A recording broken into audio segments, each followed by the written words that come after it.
welcome back to the Undercard Network. Today we're talking about the results from last night, specifically the main event, Canelo Alvarez versus JERMELL Charlo. And finally, I got one right. I've got a fair few wrong so far, my prediction so far, but I got one spot on. So I'm very, very happy with that one. But I want to cover some of the smaller fights that happened that night. I'm going to start off with Otto Wallin versus Murat Gassev. Now, Otto Wallin, most famous for fighting Tyson Fury and giving him that horror cut, which nearly ended up in a stoppage win for Otto Wallin. And you got Murat Gassev, former unified cruiserweight champion of the world. Only loss coming to Alexander Usyk in the cruiserweight division.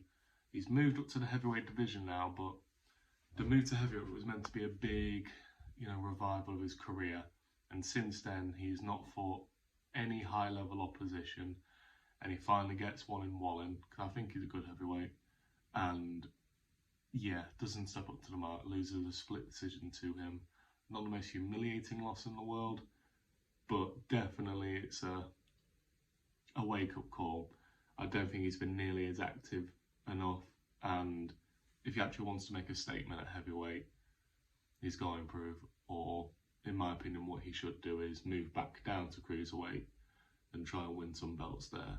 Talking of the cruiserweights, the IBF cruiserweight title of the world and the Ring Magazine belt held by Jai Opetaia was on the line against Thompson yesterday, and people are saying, was Thompson rushed to a title shot? In my opinion, yes. Jai Opetaia was just on a different level that night, and it doesn't matter about size.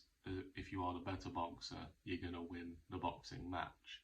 And Jai Opetaia had his way with Thompson and quite easily defended his belts. It's his first defence. Obviously, he's had a bit of a layoff, but he's come out and spoken about it. I've got much respect for the man. And the fight that he wants next is Chris Billam-Smith. If they can get that made in Bournemouth, that'd be great, because there'd be an amazing hometown crowd for Jai Opetaia and Chris Billam-Smith. Because I believe Jai's under respect of the people over here. And I can't think of, a more fun atmosphere for that fight. The cruiserweights are on the up at the moment, I believe, and I'm just looking forward to seeing the unification. And that fight's easily going to be made because, I think Eddie Hearn's good like that, as long as it's not the heavyweights. And let's move to the Canelo card. Obviously, Erickson Lubin grabbing a nice victory against a decent prospect. He's fought a number of good people now, and this probably earns him another fight against, I don't know, someone like Danny Garcia or someone like that, just to build up a fight. But congratulations, Erickson Lubin, good win. Talk about the co-main event. Your Dennis Ugas, former WBA welterweight champion of the world, beat Manny Pacquiao and lost to Errol Spence next. Just lost a unanimous decision against Mario Barrios, the man who was coming off losses to Gervonta Davis and coming off a loss to Keith Thurman. And now he's got a couple of wins together against Javoy Santiago and now your Dennis Ugas. He's looking in a good position. He could earn himself a decent fight at welterweight. And I was very impressed. He dropped him in the second, and I believe the 11th round. And then Ugas got points deducted for spearing out his mouthguard. Not an impressive night for Ugas, but a hell of a win for Mario Barrios. I'm looking forward to seeing what he does next. I know I slagged him off in my previous video that I did, but my eyes have been turned. You have fully impressed me, and just a really good fight, a good co-main event. But now, let's get on to the main event. Right, main event time. Canelo Alvarez, JERMELL Charlo, undisputed versus undisputed. Did JERMELL Charlo accept defeat? Did JERMELL Charlo only want to survive? Did he only want to get a decision win? Or just go to a decision in general? In my opinion, yeah.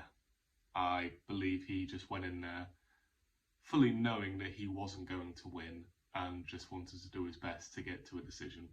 And, you know, I have a lot of respect for JERMELL Charlo, but I was hoping for a bit more from him. He was obviously dropped in the 7th round from an amazing overhand right from Canelo Alvarez. And there were just levels in power, levels in ability, levels all around, and Canelo fully dominated him. And as I said earlier, I finally got a prediction right, and he just walked his way to an easy unanimous decision. And as I said, once the bell rang, it was not undisputed versus undisputed. He is stripped of the WBO title, and that belt has now been given to Tim Tszyu. So maybe we need to have a unification down in that division. JERMELL Charlo, Tim Tszyu. I can't imagine a bigger fight in that division right now. Tszyu's obviously got his father's name. JERMELL Charlo has built up a legacy, become undisputed in that division. But let's talk about what Canelo does next. Canelo is easily going to go after Dimitri Bivol again, or he's going to try and challenge Artur Beterbiev. And obviously Beterbiev has got to get through Callum Smith first, so that may derail things. But if we get a rematch of Canelo and Callum Smith at light heavyweight, does it favour Callum Smith? It could do. He's going to have more power behind his punches, but we all know Canelo's chin is just something else, and I would still predict a Canelo win at light heavyweight. He is past his peak, but Canelo past his peak is still better than 99.9% of the boxers in today. It's, you know, when you face Canelo, you're going against like a caveman. Hard head, power, and it's going to take a lot to take him down. Not even Gennady Golovkin could take him down, but in my opinion, Canelo couldn't really take him down either. But let's not talk about Canelo. He is now the man who is beaten, an undisputed fighter. You look at his resume, and he is easily pound for pound king. In my opinion, I know he lost to Bivol, but he is literally the definition of a pound for pound king. His record stands for itself, 62-2. And at the age of 33, to have 64 fights under your belt and as many world titles under your belt, there is no one who even comes close to you in a pound for pound thing, in my opinion. So you hear it from me. I believe Canelo Alvarez is the pound for pound best fighter in the world. And I want to know what you guys think down below. Let me know if there were any fights that you enjoyed. Personally, the main event was the one that took it for me. But there were good fights last night, and I always like to interact with you. You know, get your comments in down below. Please, I want to engage.